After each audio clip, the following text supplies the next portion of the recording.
cold trenches of northern France in 1916, a young British soldier named Thomas Whitaker sat with trembling hands. The distant sound of artillery filled the air. But in his lap was a worn notebook and a pencil he had just turned to. Wasn't thinking about war, he was thinking about home. He wrote carefully, "Dear Mother, if you're reading this, I am still alive. The war is getting worse. But I promise to return. I think of you every night when I lie in the mud." Listening to the rain, Thomas was not a famous soldier. He wasn't a general or a war hero. He was just one of thousands of young men thrown into a war no one fully understood, but his words carried the weight of every son who missed his mother, of every man who was scared, but pretended not to be. He folded the letter, sealed it in an envelope, handed it to a fellow soldier, who was supposed to deliver it back to England.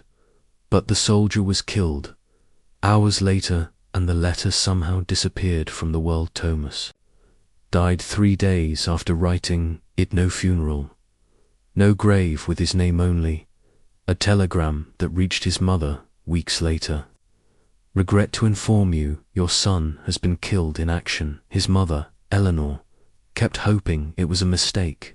She waited for months, sometimes staring out of her small window for the postman, but the letter never came, and eventually she stopped waiting. She passed away in 1953, never knowing what her son had written to her, never knowing that his final words had been full of love, not fear. Fast forward to 2021, in a quiet neighborhood in London, a couple began renovating their old Victorian home. Behind a brick wall in the attic, hidden inside a small metal box, they found something strange, an envelope-y, bit yellowed by time but still sealed, and on the front it said, "To my mother, Mrs. Eleanor Whitaker."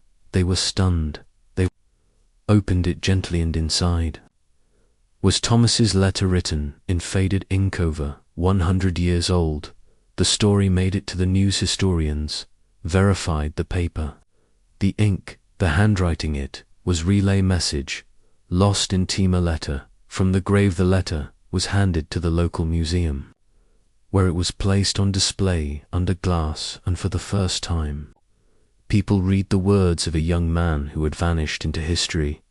His letter now sits among the artifacts of war, but unlike weapons and uniforms, it carries something else. It carries love. It carries the beating heart of a son who never came home, but whose voice 100 years later was finally heard, and somehow that makes all the difference.